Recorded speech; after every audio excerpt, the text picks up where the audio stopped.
Assalamualaikum warahmatullahi wabarakatuh to our beloved lecturer T.S. Nur Faizah binti Yahya and Puan Nur Khazanah binti Abdul Rahman. My name is Nomashita binti Ruzwan from Highway Technology and Traffic Management class from Section 2. And today I will present about our group case study. Before I start present our group case study, I would like to introduce my group member. Our leader is Ahmad Nazmi bin Muhammad.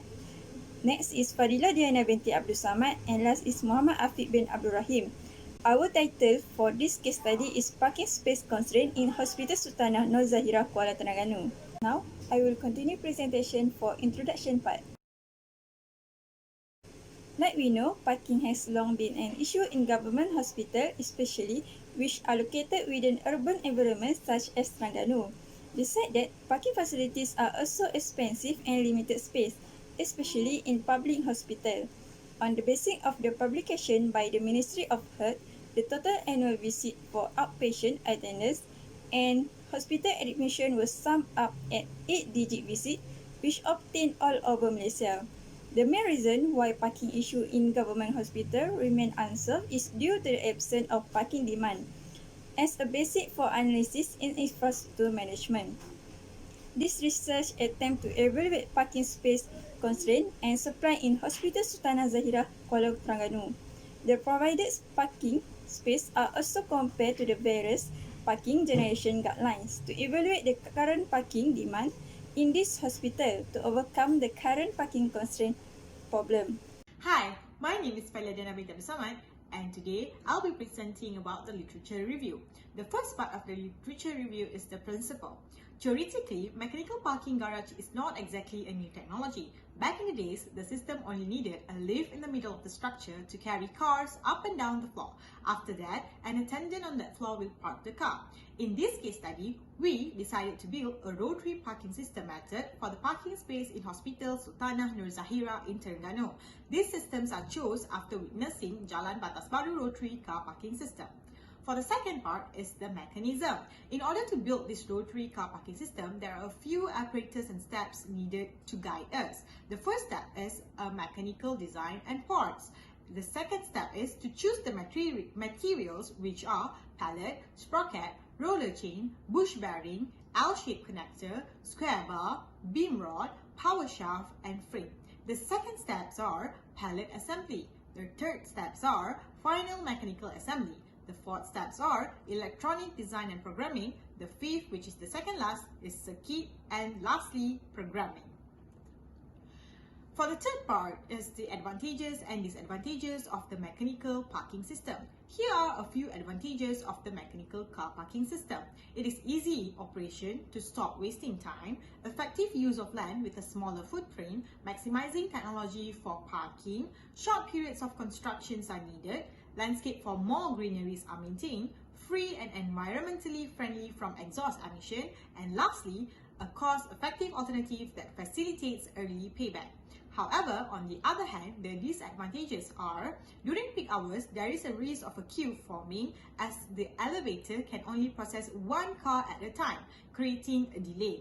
The second, it is necessary to maintain the quality of mechanical parts and track the wear of the mechanism to prevent bigger problems down the road. Third, it can take time to repair pieces. So in the case of any breakdowns, parking complexes should have more than one elevator to avoid the parking area from being completely unusable.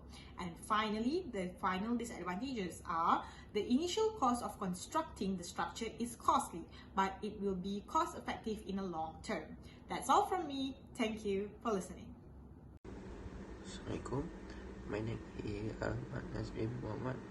So I present about proposed idea. First is smart parking system. The smart parking system can save time and more productive and efficient. They use sensors technology, variable road signage, adaptive payment system, and smartphone navigation map apps to guide driver. They also use camera, vehicle counting machine sensor mounted on the ground. This we can access by using an app, so we can know where to park before we even reach there. The idea is rotary parking system. These are a mechanical parking garage. The system only needed a lift in the middle of the structure to carry cars up and down the floors. Parking space does not have to be large, as the traditional parking space. They use 50% less room to accommodate the same amount of car relative to existing car parks. For the last proposed idea is vehicle detection sensors. They detect cars or it parks, so when the parking lot already parked by a car, there will be a light or a symbol that let us know that the parking are already occupied or not. This will help people to identify available car parks easier and use less time to find any parking. That's all. Now, I will continue for last part, which is conclusion. This technology will fix the lack of parking space and increase the efficiencies of Hospital Sultanah Zahirah parking, as users know that they no longer to have fight tooth and nail for parking spot. Paying for parking offers driver a sense of duty and civic responsibility to avoid spillover from long-term commuting parking spillover that also take advantage of free parking facilities. The study paved the way not only for Hospital Sultanah Zahirah but all Malaysian hospitals in general for a better future for hospital parking. The case study principles in this study are useful and can be extended and recommended to strengthen the consumption of hospital parking issue. This research serves as the framework for determining the viability of implementing a definition that will be financially acceptable to persons with limited deprivation. That's all. Thank you.